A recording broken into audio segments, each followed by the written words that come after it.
John, what are we doing here? You asked me to come into your basement. It's a studio. Starts out weirder sounding than it was intended to. And you said you wanted a top 5 list of area control games. And so I made a list, and then I said, I'm not even sure what that is. Yeah. The area control is something that I think it brings to mind certain things. Like, I don't know about you, but dudes on a map first, like, popped in my head, and I was like, oh, it has to be these battle area games where you have an elaborate map that looks like it was written by, Tolkien or illustrated by Tolkien or something. It is essentially the representation of fantasy novels from our youth, but that's not really what we settled on, huh? No, because I think there's a whole subset of like the somewhat Eurogamer mentality. I mean, when I hear area control, I go back to Risk, which is what I grew up playing, well before the golden age of board gaming hit us now, and we had a lot more variety than just that dice chucker. But to me, that was what area control meant. It was throwing your dudes out on the map, marching across the board, capturing territory, holding territory was a key part of the game, and watching your army sweep across the board as the main focus of victory. So I think that's probably why you even asked me why pick area control, because that's something that I'm passionate about. But I think there's a whole subset of people who would say, well, area control is controlling an area through any means, even if that just means majority of pieces in a spot. More of a Euro definition, I think. Yeah, totally. And because in my area control, we don't share spots very much. Well, you also had Risk as a foundational game, which Risk has been garbage since it came out. So you know what?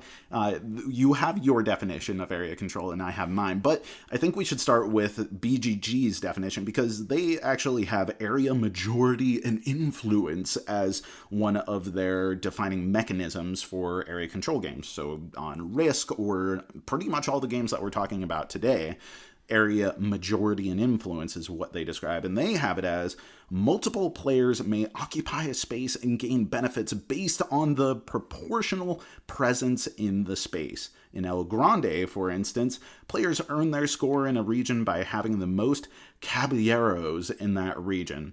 And I thought that was kind of limited. So when we were bouncing some text back and forth, I kind of came up with this idea. An area control game has multiple areas on the board in which players may be able to extend their presence, and it's possible to alternate who is in control of those areas. Often this is done by combat mechanics, sometimes by majority of presence if shared presence is allowed. And for our list, what we're talking about today, I was thinking that the victory condition in the game has to either be established by or largely driven by striving for control of these games. And that actually came into play in some of the decisions. Like, there were games that I put on my list that I kind of axed because I was like, I don't know that the area control element is enough of a part of this game. Did you actually struggle with putting together your list at all? I canned about a half dozen entries that I absolutely was passionate about, specifically because I would start saying, man, I really like this game. I really like this, and this about it. It's got the conquest. It's got the art. Oh, wait a minute. You don't actually control any areas. You just kind of, you get points, but you don't do it by holding anything. You just, that's not it. I did a lot of hemming and hawing, so I think I came up with something that is a medley of all the varieties of area control on a spectrum, and kind of did away with some of those questionable entries. And I would agree, my personal definition that I came away with was something in which the control of a region, either through exclusive control by conquest or by majority or influence, right. Was a driving factor in either winning the game or getting points to win the game through possibly other win conditions. But it had to be something like at least 50%. It can't just be one possible part of a point salad. It has to be a big driving force. It has to be the whole salad, or a pie even. It's got to be at least the lettuce. Yeah. I mean, there can be croutons, there can be bacon bits, and you used to put little carrots, oranges. Yeah. Like, you were big on None the little of the oranges. Yeah. Okay. Well, then why don't we actually get this kicked off with what's your number 5? So mine aren't really ranked all that well either, because they do represent such different games. So I'll be honest, we're really put together. I kind of have a number 1 that's definitely the one I like the best, and the rest are just sort of tied for they fit fifth? In a pie. Yeah, exactly. No, it's friendly ties. It's all tied for second. Okay. So I think number 5 for me, I'm just going to start off by being as cheesy as possible and say diplomacy. By email. By email. Explicitly by email. I don't want to sit at a table with you and play that game. It will bore me. But the best part of that game is one of the things that I think is the best part about area control, which is the give and take, the despair of losing something that belongs to you, and the rush of gaining something that belongs to someone else, coupled with the fact that I just spent 2 days emailing a friend to backstab another friend. When I should have been working instead. I think that may be one of the purest area control games, or really one of the purest games, period. I mean, it's such a minimalistic game where, like, the players themselves drive all of the fun and interaction of the game. So that's an interesting entry that I didn't even think about when putting together my list.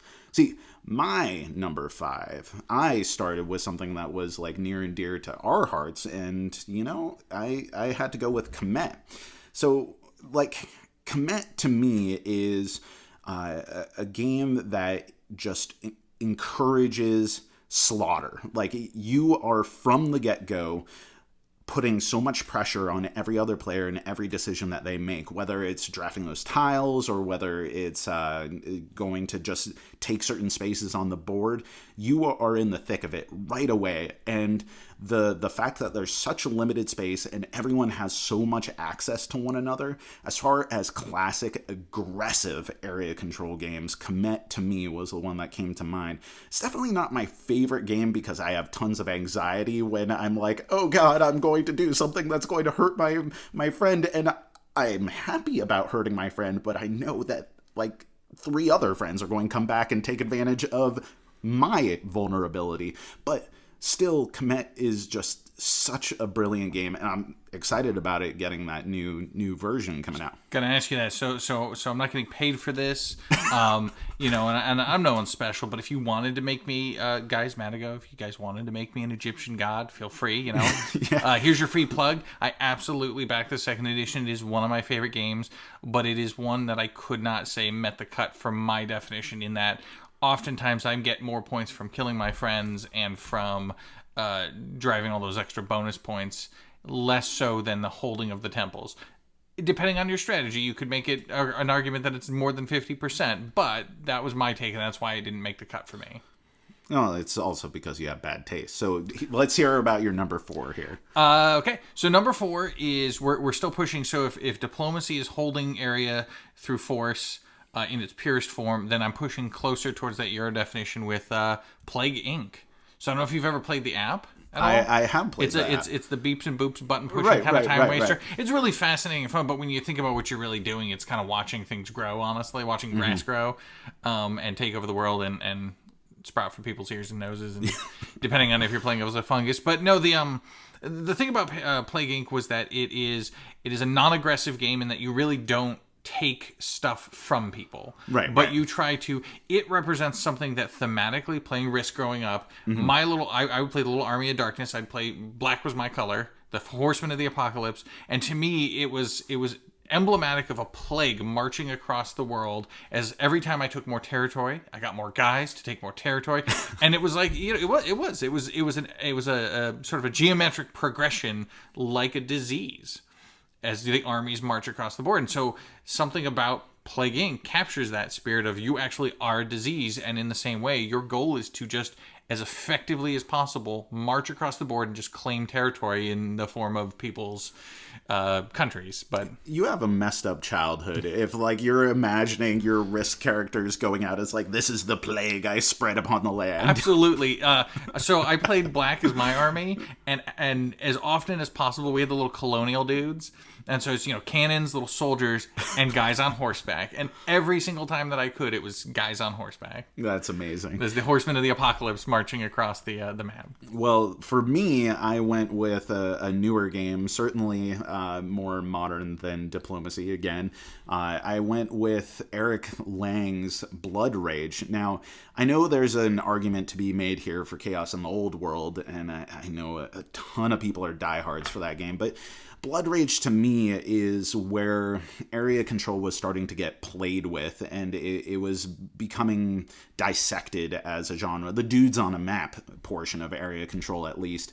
And I felt like Blood Rage is the first time in a game where I felt incentivized for certain strategies to die. Like, you could go into a battle and it's okay to die if you outfitted your team a certain way, and that was really interesting to me. And also, I really like that the aggression is more posturing within the locations. You know, you move a unit in, and then your opponent's going to go, well, there's such a limited space within that area, and so they may as well posture in there, and that encourages all of the following turns that people have. But you don't actually initiate an attack with anyone else. I thought that was so brilliant the first time that I played it, that you attack the land, and then it becomes a battle. Start a rugby scrum. Exactly, yeah. It's like, all right, I'm kicking things off, and I'm pillaging here. And it's then like just... someone threw the ball. I don't know how rugby's played. I assume there's a ball involved. I don't think there's actually rules in rugby. Someone throws the ball in the middle of the pile. Everybody realizes it's there, and then a scrum happens. I think that's what it is, but it's Viking scrum. It's Viking rugby. But absolutely, and I think the cool thing about that is that it plays into the area of area control. Whereas something like, you know, you go back to the OG area control Risk type game or Accident or whatever, there's a lot of logistics in it. There's a lot of, how do I get armies from A to B, and if I'm spread too far, whatever. But this boils it down to, I am jostling for space. The truest definition of I'm fighting for an area. It really minimal movement, right? Right, yeah.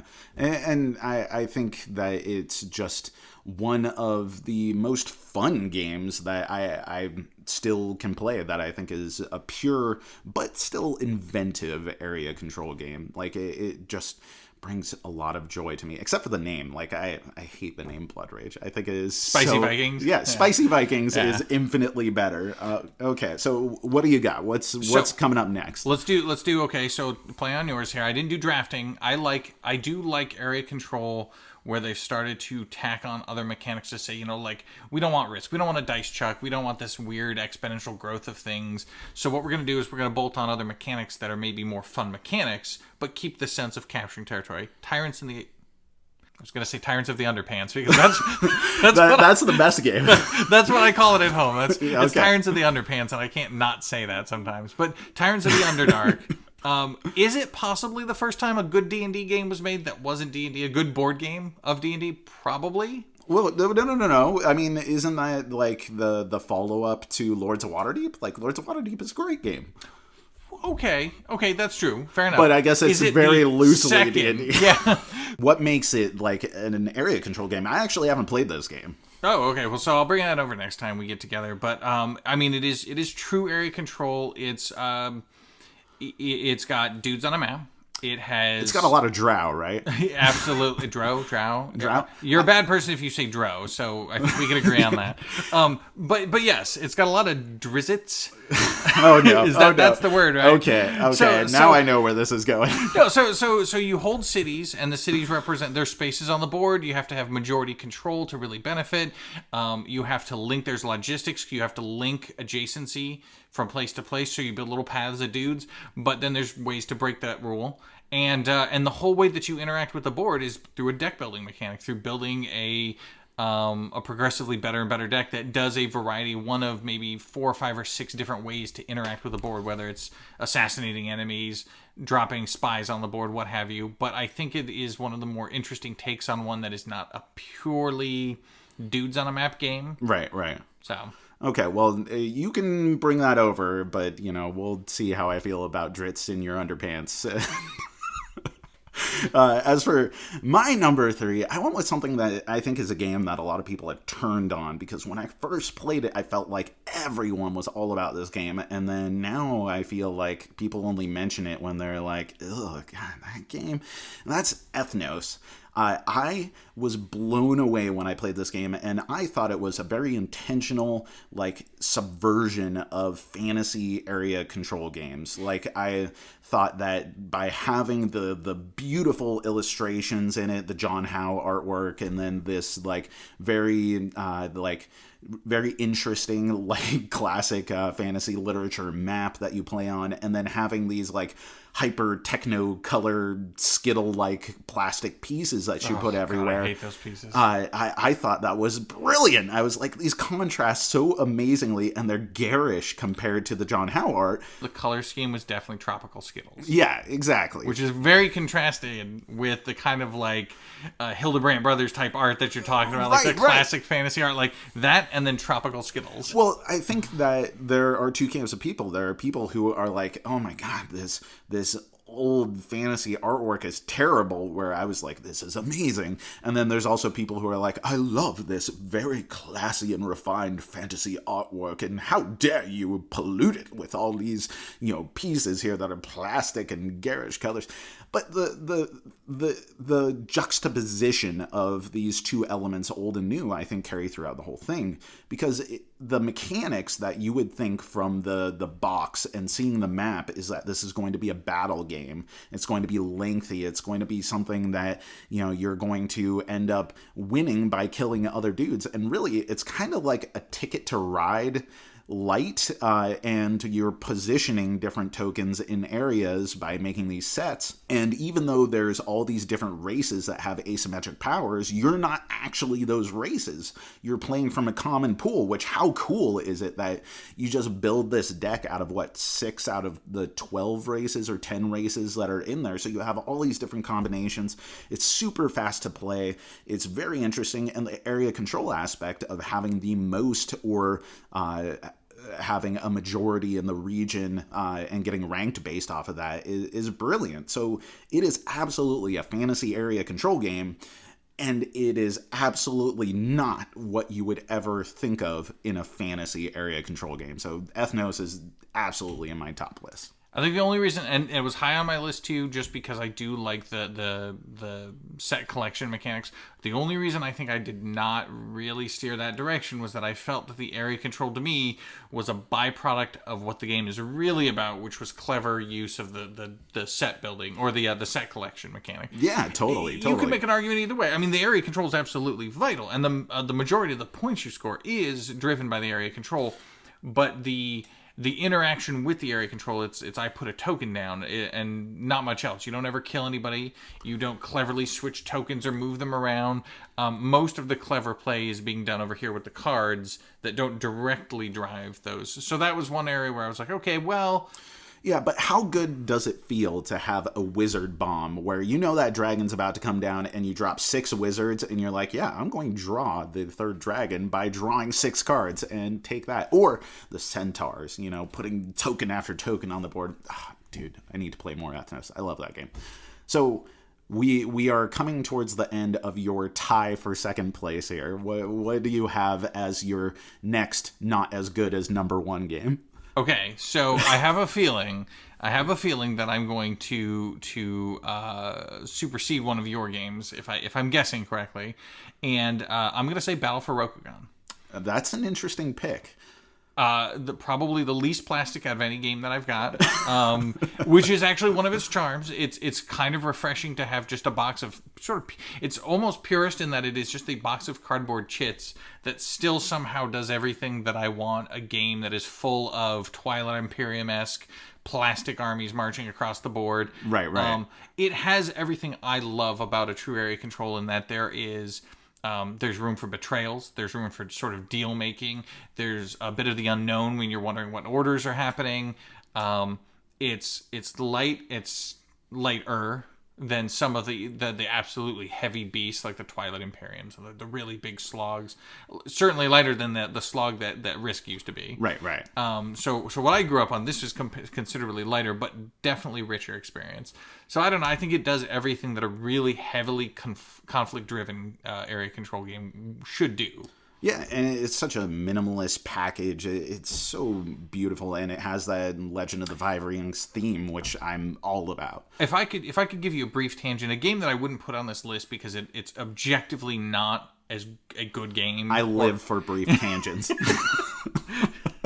I had this game, Wizard Quest. Okay. It was like a 1975 game that I found in my grandparents' attic. It was actually a Christmas gift for my dad, like in the 80s or something like that. So this game is 30, 40 years old at least. Right. And it is very much a Risk-like game. The combat, I think, is even D6 versus D6 driven. But what blew my mind when I first found this and played this was that, okay, Risk, you're camping out on this, I've got North America and I'm slowly moving into South America and whatever. And this is my territory. This is, right. My walls are built. Don't breach them because that means I'm losing. Wizard Quest was all about marching around the board. And yeah, if you held territory, you got more dudes, which was a driving force behind the area control. But then your goal was actually to capture these treasures of yours. You would have your 3 little treasures, and they'd be spread around the board.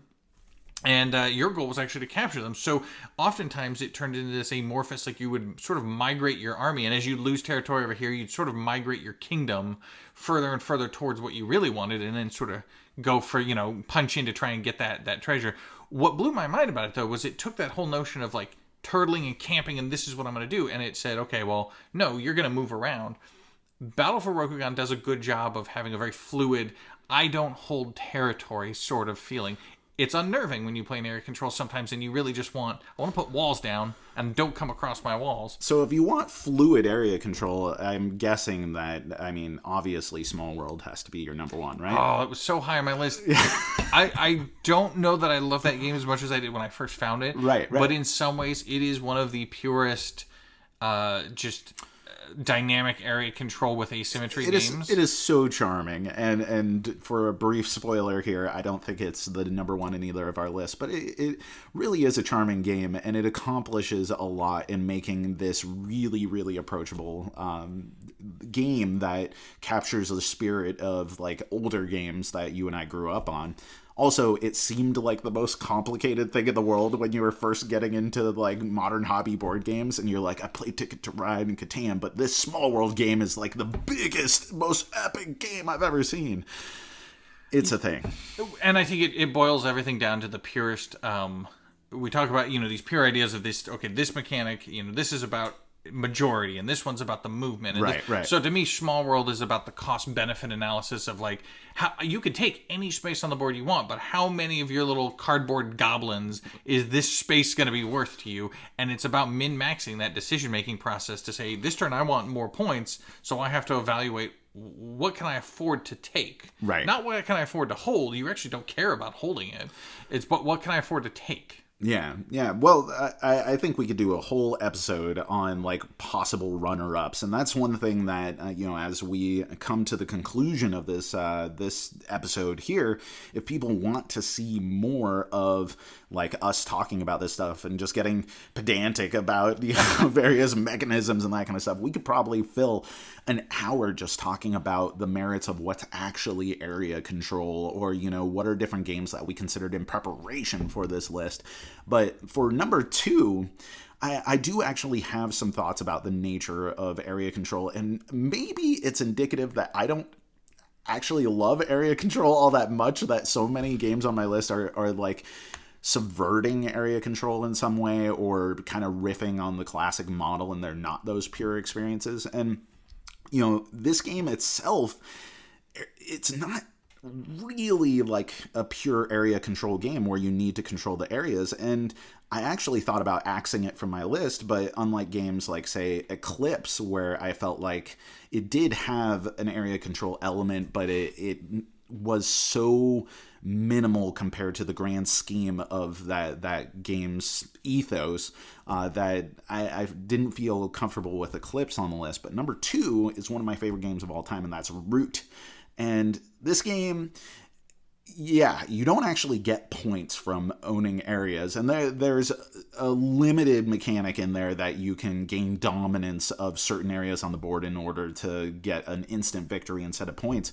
But at its heart, it has these various areas on the board that are going to force interaction because there's limited space, and though you don't need to control an area in order to win, the areas themselves are what's going to facilitate each of the different asymmetric factions to achieve whatever their means are. And the factions that don't actually need to control areas, like I'm thinking about the migrating. I played it one time, twice now, and it's been a good spell. So what a little migrating bandit dude or whatever. Yeah. Well, the vagabond mouse, and then like the lizards like automatically take control if they have a garden, or I'm thinking of the corvids who don't actually need to have control for the various types of movement that they have. But even the factions that don't need control, they're defined as being an exception to this rule that establishing control is how you're able to move about the map. It's how you're able to put things out. It's how you're able to get points. Like, control is such an inherent aspect to that game, and it forces interaction, puts pressure on everyone, and I absolutely adore it. I think from that we could probably take and expand the definition, because I think it's a little narrow to think, okay, well, area control is the area defining the win condition. So much as, okay, the area needs to either define the win condition to really be focused on area control, or the area control aspect maybe is the main facilitating factor to the other pieces that you're doing. So you have to control the area in order to move about the board and accomplish whatever the other goals are. I would agree with that. I would say my experience with Root, it feels area control-ish enough to be in that category. Area control-ish. Where do the deeper never pies come in the dandelion wine? I assume that's part of the win condition. It has to be in there. That's like the Brian Jakes secret award, on the side. Like if you read the inside of the box or something, you lift back a flap. It's like you secretly win if you speak like a mole throughout this whole thing. Or can describe at least 5 foodstuffs. Yeah, exactly. Something about chestnuts sprinkled with sugar, dandelion wine. It has to be really obscure, like garden stuff too. Yeah, tell us the various permutations of log-a-log of the shrews of Mossflower. All right, before we get to our number ones, I wanted to actually bring up something that I put online. I asked people what are their favorite area control games, knowing that we were going to do this and never losing an opportunity or missing an opportunity to take advantage of an audience to fill up time. So I turned to the internet for what are the favorite area control games, and this is what I got. Fellow Alaskan and Platypus Con attendee and game designer and game developer, Michael Dunsmore. How many different titles could I give him? Okay, so Michael Dunsmore says, is this even a discussion? Everyone knows in their heart that it is Eric Lang's masterpiece, Chaos in the Old World. Extremely asymmetric play while still keeping all the core rules the same so that it's easy to teach and learn. Plus, who doesn't want to be a god despoiling regions? I don't know. What do you think? I threw out Chaos in the Old World earlier. I still have it. I love that game. I'm just going to say this. Eric Lang needs to not design any games that have 3-player requirements. Yes. I'm looking at you, Blood Rage and Chaos in the Old World. I love those games, but come on. 3 players? That is like the hardest. Give me something for 2 or something. I don't know. I think it's the required 3 minimum. Well, I think Blood Rage actually plays 2 to 4, but it's just not that great. 2? I think. Am I crazy? Internet, tell us which one of us is right in this, because I'm not going to go and check my shelf right now. Yeah, now I want to know. Okay, well, if I'm wrong, pretend I didn't say that. If I'm right, pretend I'm gloating right now. Excellent. But point being, I think that I just always had a hard time getting that one to the table. But when I just because it's a strange number, and I don't know what it is about having that number on the box that means I can't get 4 people to play it. I don't know, but that's just the curse. But absolutely, a really cool game, in that the area control elements is more than just the dude you have on the board, but also the corruption mechanic. Truth is, I thought Chaos in the Old World was, it's okay. People love it a lot more than I do. That's why I went with Blood Rage. Now, Dr. Joe Baxter Webb says, Inish. It's just so streamlined. Every area has a reason you'd want to control it. Multiple ways to win means you have to concentrate. Combat is so simple, but so tense. This is a pick that I can kind of get behind here. It's a psychedelic game. It does play interesting riffs on area control. I don't know. Do you have like a hot take on Inish here? I have a passion for what I see as the mythology cycle. I kind of want them to join these games. I want Madigo to come out and like make a Battle of the Gods or something, because they do such a good job on that theme with the Egyptian gods in Kemet, Cyclades in the Greek gods, and then Inish in the, I didn't realize there were Celtic gods, but or Celtic mythology. If it's not Thor and lightning bolts, then I'm confused. Right. But the thing about that one is it very much is a a good example of area control in that it's all about getting dudes into an area and then supplanting the enemy, not through combat, but more through trickery and manipulation of location and or swapping guys in and out and things like that. So there's a lot of meat to it. I stray more towards like the Kemet side of things. I want more combat. I want more blood and guts. I want more upgrades and powers. Right. But absolutely deserves to be on this list. And Cyclades deserves an honorable mention on that list too. Even though that one, the controlling of the islands is really minimal compared to the huge auction mechanic, which I did actually in preparation for this. I was out there kind of looking at what do the other people think area control means. Right. Someone made a very good case that if controlling a space is putting your resource in the form of dudes on this spot, is sort of an bidding on a spot using your armies, then auctions could be considered a more abstract form of I'm trying to control this god by placing my guys here. So we could get extremely academic on this. It was a rabbit hole. It was a rabbit hole, but it was an interesting point to make in a very long BGG post. Right. Okay, well, Nate Walker here, speaking of academics, says El Grande is the once and future king. Boring. And I just don't have... I mean, it's fine. It's fine. I want to march scorpions across empires and not burn caballeros. Down... Yeah. I don't want to wear a Zarape as I march across the board. I just kind of want... I want my plague to conquer the earth. I want my dark gods to rise up and sweep across the board. I want to hold the honor of having castles before, right, and getting betrayed. And I think there is a total argument for this. El Grande is okay. I think Yokohama is a great area control game, and I mentioned Ethnos earlier as like a non-aggressive, non-combat area control game. So I think these games, I think it deserves a mention, but as far as personal preference, El Grande is, fits the category, but it's not something I'm going to be jumping into. Right. Now, fellow game reviewer Matt Hallowell, who has some excellent reviews, and I think this is actually an excerpt from one of his reviews, so I'll put a link into here. He says, Cthulhu Wars beckons you to unleash the eldritch power of the old ones. I mean, see, he's responding to a tweet. I think I saw that blurb on the Kickstarter for Cthulhu Wars. Yeah, exactly. So layers of asymmetric nuance, chess-like precision, and fistfuls of dice bring both immense depth and surprise twists. It has consumed my mind more than any other game. The stars are right. Nap time is over. Well, that is very eloquent and a beautiful way to put that he really digs Cthulhu Wars, which I'm surprised hasn't been on your list yet because that's a hot game, right? Yes, and I'm going to disagree just a little bit here that nap time is sometimes over, unless you're playing the sleeper faction, in which case, absolutely, it's nap time. Okay. Which I think should tell you right now that Cthulhu Wars is my number one. I have backed everything they've put out, so that should tell you I'm a glutton for punishment financially. Yes. You're single-handedly supporting Sandy Peterson games. There's a man out there who is able to design games wholly on the back of the financing I am providing at this point. And I'm pretty sure I've seen the pictures of his kids' braces. Yeah, orthodontia ain't cheap, man. So the thing is it's a lot of plastic. It is my showpiece of a game. So we got any review of Cthulhu Wars has to talk about the fact that it's a multi-$100 investment, potentially. Right. Even if you just get the base box, it's over $100. Right. And you are investing in the flash and the flare. But if you were to shelve that, and take, for example, and this is why it beat Chaos in the Old World for me, because you get the dark gods rising and conquering the earth. So you get the theme, and you get the asymmetry, and you even get that energy-based mechanic, which I really love, a round structure where it's asymmetric turns, where if I spend all my energy now, I'm out for the round, and I could keep going. As if I can drag my actions out, I might be the last man getting to act in the turn.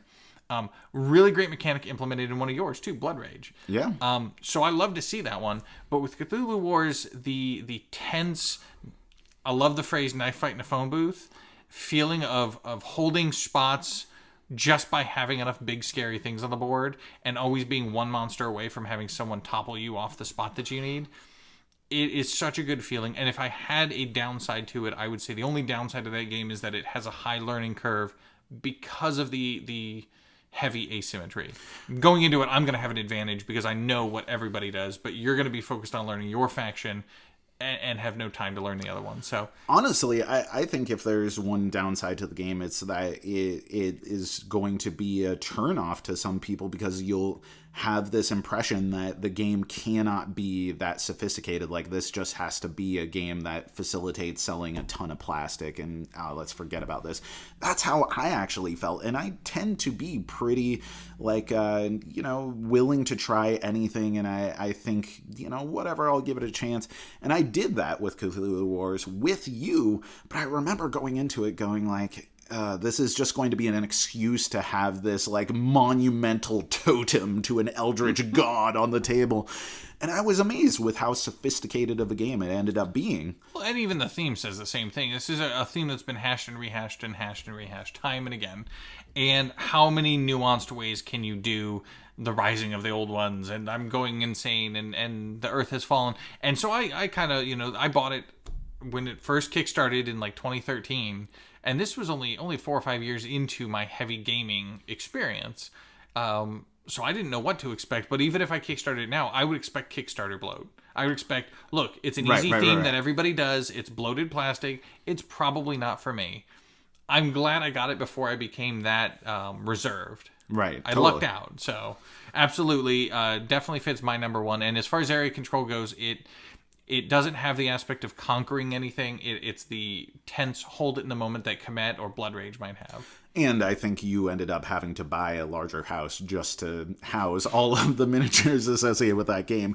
Or maybe the timelines just happened to be coincidental there. But okay, well, my number one is a game that I think of as like emblematic to this genre. It's the game that was probably one of the icons of board gaming to me when we were starting to get really heavy into board games, and now I think of it fondly as like kind of the apex of like pure dudes on a map area control games, and that's Game of Thrones 2nd edition. I know it's unwieldy. I know that it takes forever. I know that it doesn't scale particularly well with different player counts, though there was that Feast for Crows expansion that did pretty well with 4 players, and then there was also the latest expansion, which I hear scales players better because of the like vassal system. I haven't actually played it yet, but what I do know is that this game all of the aspects of the game, which are really well integrated, both thematically and mechanically, like, it captures the spirit of Game of Thrones or Song of Ice and Fire.